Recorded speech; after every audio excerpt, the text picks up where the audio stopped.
जिसको दूर से मैंने लड़ते देखा आपके हक अधिकारों के लिए, और लड़ने का हौसला तो मंच पे भी दिखा देते हैं कभी कभी। मैंने तो ये जिम्मेदारी ली है कि मैं इनको रोकता रहूंगा। अगर ये अब कभी भी लड़ेंगे तो ये आपके हकों के लिए लड़ेंगे, आपके अधिकारों के लिए लड़ेंगे, आपके मान सम्मान के लिए लड़ेंगे।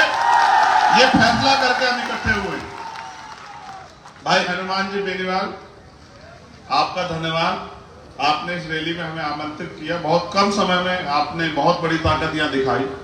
सम्मानित साथियों, समय समय पे भारत की धरती पे जन्मे सभी संतों, गुरुओं, महापुरुषों को नमन करता हूं, और जिनको मैं नेता मानता हूं, जिनमें राष्ट्रपिता ज्योतिबा फूले, साहू जी महाराज, डॉक्टर बाबा साहब अम्बेडकर, सर छोटू राम, चौधरी चरण सिंह, मामना रामस्वरूप वर्मा, मान्यवर दीना माना वाल्मीकि, ऐसे बहुत सारे महापुरुष जिन्होंने अपना पूरा जीवन हम कमजोर कमेरों को, किसानों को आगे बढ़ाने के लिए लगाया।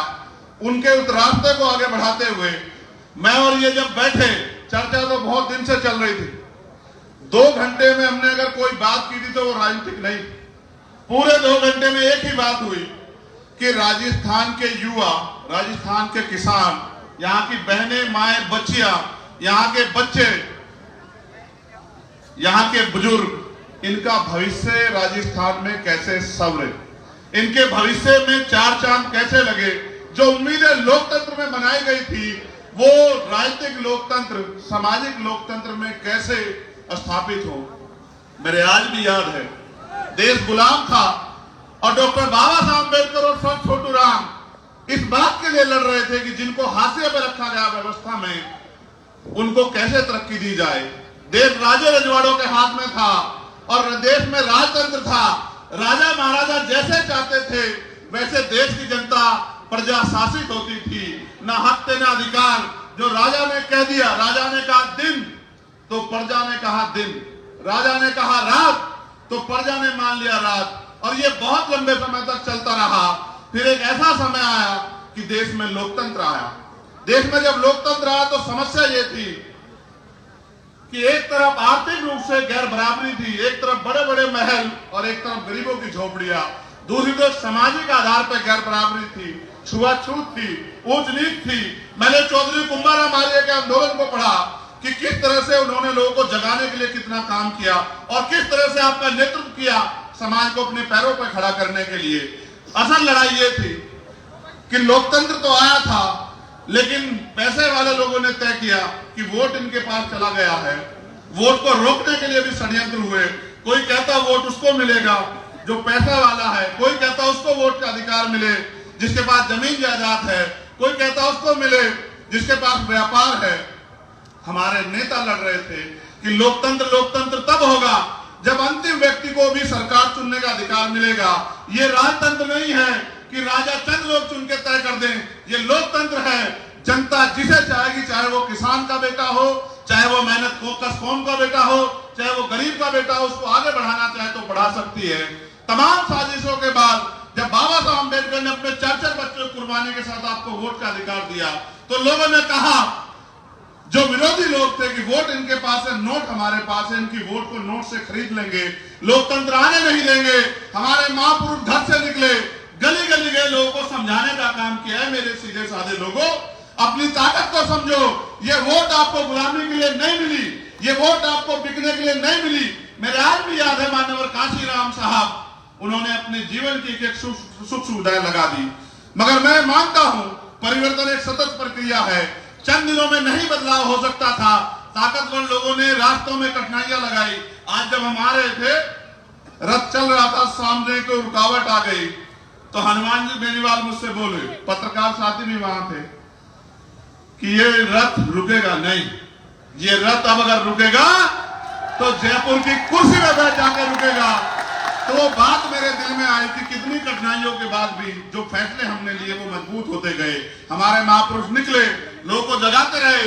आज उस कारवा को, उस एकता को जो नेचुरल एकता है, मैं आपको दिल से कह रहा हूं और मैं आपको चेतावनी के तौर पे भी कह रहा हूं। आज हमने एकजुट बनाई, ये गठजोड़ बनाया गांव में रहने वाली, क्योंकि शहर की अपेक्षा गांव में हमारे ज्यादा लोग रहते हैं, उनके चेहरे पे खुशहाली आई। मुझे मेरे साथियों ने बताया कि जो कल तक डर रहे थे गांव में, उनको यह पता लगा कि मजबूत पहरेदार खड़े हो गए, एकता बन गई है और परिवर्तन होकर रहेगा। ऐसी लहर जो जब छाई, तो इसके विरोध में मैं चेतावनी के तौर पे कह रहा हूं, हो सकता है जातिगत झगड़े करा दिए जाएं, हो सकता है कि लोगों को गुमराह किया जाए। यह हमारी मातृशक्ति बेटी है, आपके भविष्य का फैसला है। अन्याय अत्याचार उस कौम पे होंगे जिनके पास राजनीतिक शक्ति नहीं होगी। और मैं नौजवानों से कहना चाहता हूं, अगर अपना उचित भविष्य चाहते हो, रोजगार चाहते हो, 90 लाख वोटर हो आप लोग राजस्थान में, जो नौजवान है, जो फैसला करेगा कि कुर्सी पे कौन बैठेगा, मैं उन सबको कहना चाहता हूं। मैं एक नौजवान हूं, बेरोजगारी के दर्द को समझता हूं और ये भी समझता हूं कि किस तरह माँ बाप अपने बच्चे का पेट काट काट के आगे बढ़ाते, जमीन पे गिरवी रख के। और किसान का मेरी कौम से आता तो जानता हूं, हमारे तो सारे रास्ते बंद कर दिए। हमारे लोग आर्मी में चले जाते थे तो अग्निवीर बना के हमारा फ्यूचर खत्म कर दिया। पुलिस में और फोर्स में जाते थे, भर्तियां बंद है। और जो भर्तियां होती है, पेपर लीक होता है, सामूहिक बस में बैठ के बिना सत्ता के संरक्षण में नहीं हो सकता। महंगाई बेरोजगारी ने कमर तोड़ दी है।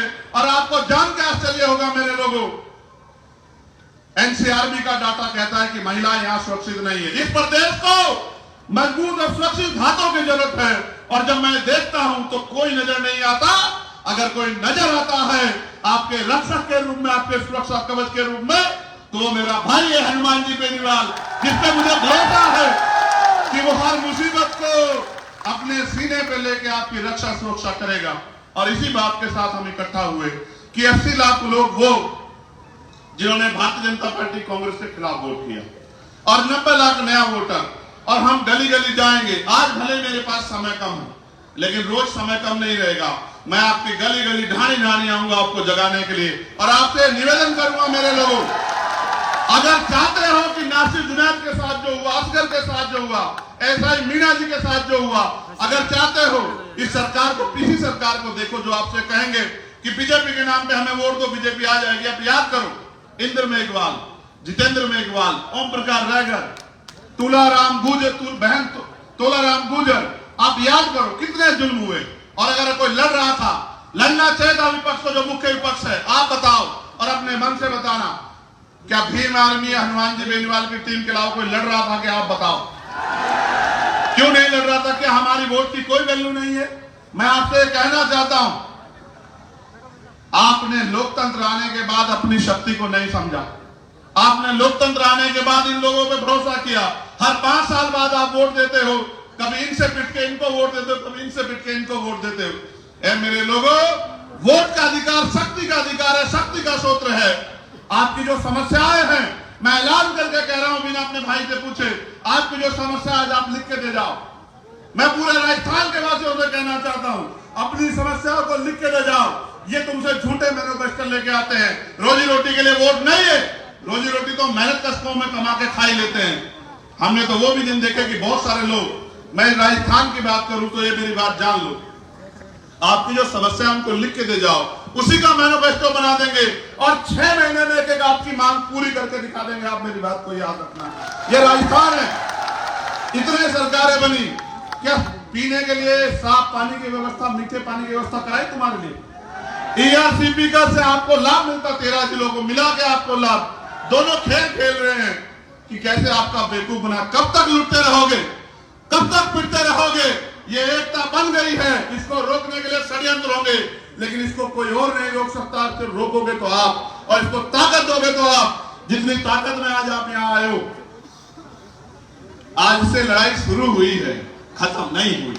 आज के बाद आपको करना यह है कि आपको गांव गांव जाना है, इस एकता का बिगुल बजाना है, अपनी एकता की ताकत दिखाना है और अपने कमजोर भाइयों के हाथ पकड़ के उनको ये विश्वास दिलाना है कि बहुत हुआ, बहुत दिन अलग अलग रहे और अलग अलग होकर सताए जाते रहे।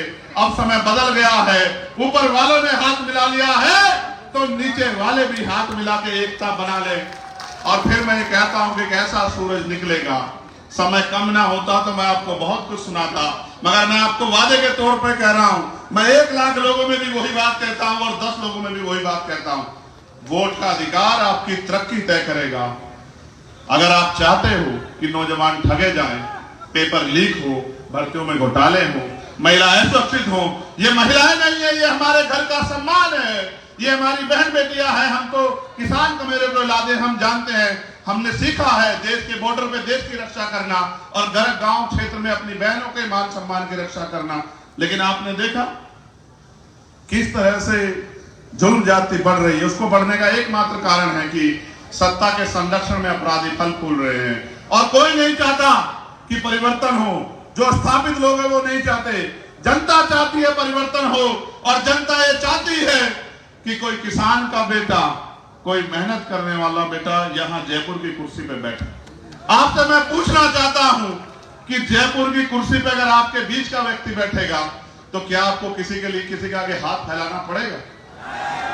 आप खुद ही सोचो, जिसने बिना पावर के आपके लिए इतने लड़ाई लड़ी हो, अगर उसके हाथ में राजनीतिक ताकत होगी तो क्या हो?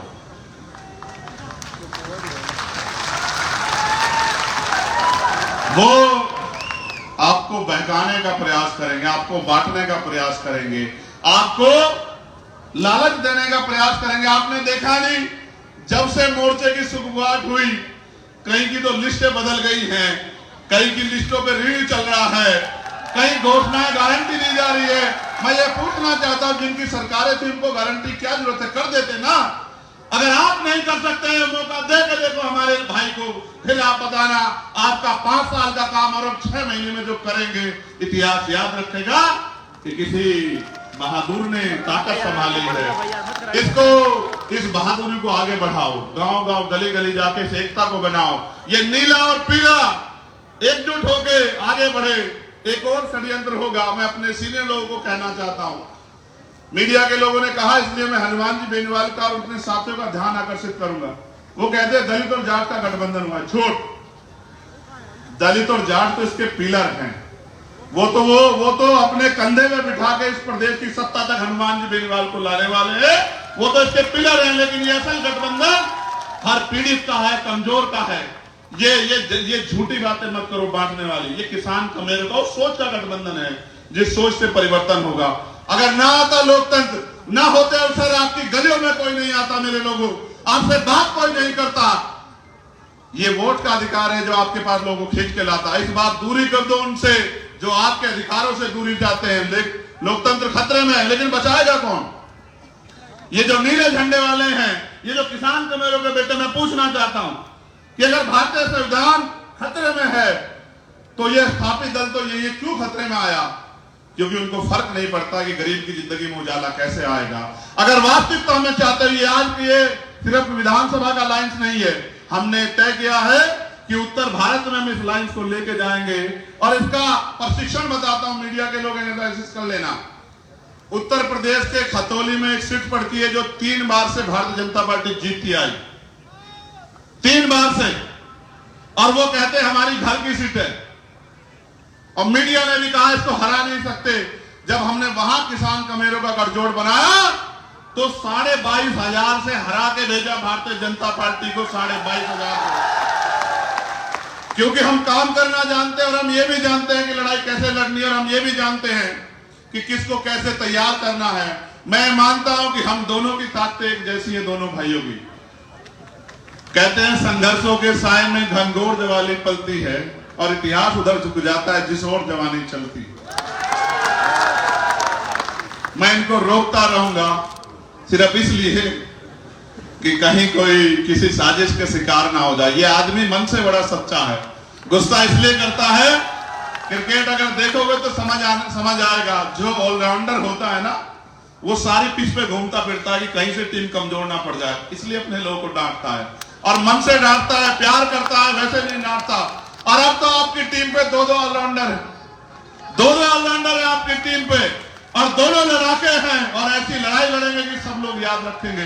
इसलिए कह रहा हूं, बहुत दिन हुए आपको लोगों को बनाते हुए। मैं आपसे पूछना चाहता हूं कि क्या मैं आपकी रक्षा सुरक्षा की जिम्मेदारी हनुमान जी बेनीवाल को दे दूं या ना दे दूं? बताओ। मैं दोनों हाथ उठा के बताओ जोर से, आवाज जानी चाहिए। वहां सचिवालय में जो सेक्रेटरी बैठे, अंडर सेक्रेटरी बैठे, उनको पता लग जाए कि कोई भी साजिश करने से पहले याद रखना कि एक ऐसा विकल्प बन रहा है जो राजस्थान की तकदीर तो बदलेगा, लेकिन राजस्थान की तकदीर और राजस्थान के नौजवानों के सपने कुचलने वालों को भी सबक सिखाने का काम करेगा। इसलिए मैं आपसे कहना चाहता हूं, मैं आपकी हर रैली में आऊंगा, खूब मेहनत करेंगे और जो भी पीड़ित है, शोषित है, उसकी लड़ाई लड़ेंगे। और असल मजा तब आएगा जब राजनीतिक शक्ति आपके हाथ में आएगी, फिर ना कोई पेपर लीक होगा। मैं तो पर्सनल एक एक्सपीरियंस बताता हूं। मेरे पिताजी प्राइमरी स्कूल के हेडमास्टर थे। जब वो बीमार हुए, मैं बहुत सारे अस्पतालों में लेके उनको घूमा और मैं ईमानदार से कह रहा हूं, अगर मेरे पास पैसे होते तो मैं अपने पिता को बचा लेता यार। इस देश में गरीबों की कोई इज्जत नहीं है, ना ही उनकी जिंदगी किसी को परवाह। और फिर मैंने तय किया कि मैं अपने पिता को नहीं बचा पाया, लेकिन मैं प्रयास करूंगा संघर्ष करके अपने साथियों के साथ कि किसी और के पिता को, किसी की बहन को, मां को अच्छा इलाज ना मिलने कारण मरने ना दूं। मैं बहुत कुछ सह के देख के आया। जब मैं लड़ाई लड़ने गया तो मुझे उठा के जेल में बंद कर दिया। 16 महीने में जेल में रहा। एक एक रात मैंने इस उम्मीद के साथ काटी कि जब मुझे अवसर मिलेगा काम करने का तो फिर मैं जो मेरे दिल में दर्द है उसको करके दिखाऊंगा। और ये लड़ाई चलती रहेगी। आज तो शुरुआत हुई है, आने वाला कल सुनहरा होगा। मेरे इस बात को आप वो कर लो, गिठा बांध लो कि ये प्राकृतिक गठबंधन राजस्थान के भविष्य का फैसला करेगा। लेकिन इसको धार तब मिलेगी जब आप अपनी जिम्मेदारी उठाओ। क्या आप अपनी जिम्मेदारी उठाने के लिए तैयार हो? क्या आप इस एकता को गांव में जाने के लिए तैयार हो? आज तो मीडिया के लोग बड़ा वो आपका प्रचार करेंगे, लेकिन रोज नहीं करेंगे। क्या आप अपनी पार्टियों के, अपने अलायंस का प्रचार करने के लिए तैयार हो? क्या आप गली गली जाके लोगों को सिखाने, समझाने के लिए तैयार हो? देखो, जब राजतंत्र था तलवारों से फैसले होते थे, अब लोकतंत्र है। आपको अंगूठा अपने अलायंस के पक्ष में दबाने के लिए तैयार करना है। और एक बार ये कलम की ताकत दे के देखो बस, फिर देखना कि किस तरह आपके भविष्य के फैसले आपके पक्ष में होते हैं। तो मैंने आपसे कहा अपनी समस्याओं का एक एफिडेविट बना के दे जाना। उस एफिडेविट को 6 महीने में पूरा कराएंगे अगर आपने जिम्मेदारी से काम किया। ये मेरा आपसे वादा। बहुत बहुत धन्यवाद। बहुत जल्द आपसे मुलाकात होगी। फिर मैं आखिरी बार दोहरा रहा हूं, शोषण उसका होगा जो कमजोर होगा, और जो राजनीतिक रूप से कमजोर होगा वो सताया जाता रहेगा। आप तय कर लो कि आप इस प्रदेश में सताए जाने वाले की श्रेणी में रहोगे या आप इस प्रदेश में तरक्की करने वालों की श्रेणी में रहोगे। फैसला आपको करना है। ना इधर ना इधर, बिल्कुल सीधे चलेंगे। हमारा झंडा और डंडा दोनों मजबूत है, इस बात को आप लोग याद रखें। मुझे आने की जरूरत नहीं पड़ेगी। जब हमारे नेता यहाँ कुर्सी पे बैठ जाएंगे, मुझे आने की जरूरत नहीं पड़ेगी। तो मैं फिर कह रहा हूं, मैं मंच के लोगों से पूछना चाहता हूं, क्या मैं ये कहूं कि इस प्रदेश के होने वाले मुख्यमंत्री हनुमान जी बेनीवाल है? बताओ, क्या आप इस पर सहमत है? तो दोनों हाथ उठा के स्वागत और समर्थन करो। 3 तारीख का दिन होगा और मेरा जन्मदिन है। और उस जन्मदिन के दिन जब रिजल्ट आएंगे तो आज जो आपके दिलों में जो वो ताकत बन रही है, ये ताकत वोट में बदल देना। तो 3 तारीख को जिस दिन रिजल्ट आएगा उस दिन आप देखना। हमारे हरियाणा के एक नेता कहा करते थे कि वारे नारे ना कर दिए तब फिर बताना। तो वारे नारे ही कर दे जाएंगे। किसानों, अमीरों के, नौजवानों के और जो कर्मचारियों की समस्या है, पिछली बार छूट गई थी, इस बार नहीं छूटेगी। जो हमारे सीएचए के भाई हैं उनसे भी कहूंगा, आपके लिए 4 दिन हम लोग जेल में रहे थे, लेकिन वो अवसर नहीं था कि आपकी मांगे पूरी कर दे। हम आपकी मांगों के साथ खड़े, आपकी मांगे पूरे करेंगे। जो तृतीय श्रेणी के टीचर हैं, आप बहुत दिन से परेशान हो रहे हैं कि आपके ट्रांसफर की व्यवस्था हो जाए। आपके ट्रांसफर की व्यवस्था भी करेंगे। हर एक व्यक्ति की लड़ाई लड़ेंगे। बस वो ताकत दो जिससे लड़ाई पूरी है। बहुत बहुत धन्यवाद। जय भीम, जय भारत, जय मंडल, जय जोहार, जय संविधान। और आप सभी के लिए को बहुत बहुत बधाई और आपके गठबंधन को बधाई। हमारी एकता जिंदाबाद। जय जवान, जय जवान, जय जवान। किसी की बातों में मत आना, बहुत आएंगे बहरूपिये धोखा देने के लिए। लक्ष्य रखो मौके के लिए, मौका आपके हाथ में है, कुछ दिन की बात है। अब जब सभा होगी रिजल्ट के बाद, तो वो वही होगी जहां से तरक्की के फैसले होते, जहां से प्रदेश के फैसले होते। बहुत बहुत धन्यवाद। बहुत बहुत शुक्रिया सम्माननीय चंद्रशेखर जी आजाद साहब का। जिस तरह का संकल्प आपने मंच के माध्यम से दोहराया, ये केतली और बोतल दोनों आपके सामने है। केतली से बोतल में डालो, चाहे बोतल से केतली में डालो, बात एक ही है। और ये बात हमें 25 तारीख को राजस्थान की जनता के सामने साबित भी करनी है। जैसा कि चंद्रशेखर जी ने कहा कि बहुत आएंगे बहकाने वाले, लेकिन मंजिल तक पहुंचने के लिए हमारा संकल्प एक ही काफी है।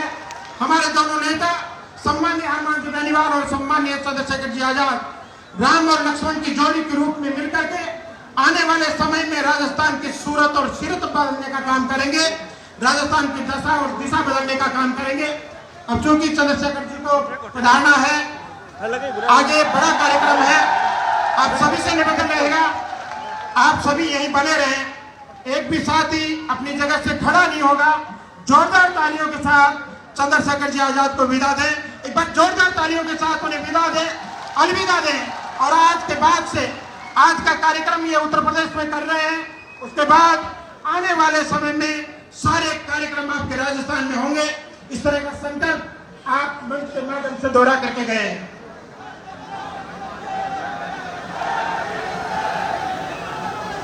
अब मैं अगले वक्ता के रूप में निवेदन करना चाहूंगा, आप सभी साथियों से निवेदन है।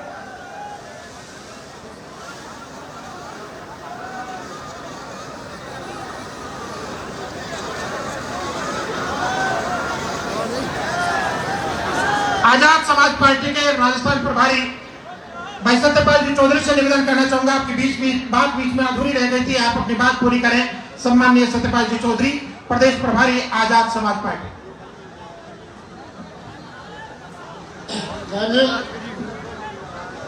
बहुजन समाज में जन्मे सभी संतों, गुरु और महापुरुषों को नमन करता हूँ और दुआ करता हूँ कि कुदरत आजाद समाज पार्टी के राष्ट्रीय अध्यक्ष भाई चंद्रशेखर आजाद जी और राष्ट्रीय लोकतांत्रिक पार्टी के राष्ट्रीय अध्यक्ष इस प्रदेश के अगले महीने दिसंबर में मुख्यमंत्री की शपथ लेने वाले किसानों कमेरों के योद्धा हनुमान बेनीवाल साहब की सेहत को सलामत रखे, ताकि राजस्थान से शुरू हुआ ये किसान कमेरों का गठजोड़ पूरे देश में फैले और बहुजन समाज की सत्ता और हुकूमत में हिस्सेदारी बढ़े।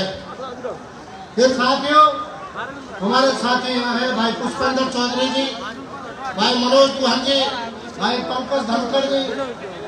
ये तमाम लोग जो मिशनरी लोग हैं, जो यूनियनिस्ट मिशन चलाते हैं, जो छोटू राम और बाबा साहब डॉक्टर भीमराव अम्बेडकर के अनुयायी हैं। इन लोगों का ये मिशन था, मूवमेंट था कि किसी भी तरह किसानों के कमेरों की एकता बने और ये 85% लोग हुकूमत में पहुंचे, इनके हाथ में हुकूमत हो। और ये प्रयोग यहाँ राजस्थान से शुरू हुआ।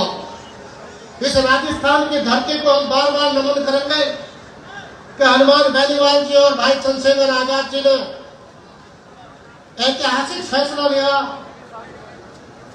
कि किसान कमोरी की एकता और छोटू राम साहब और अम्बेडकर साहब के सपनों का भारत, जो उन्हें भारत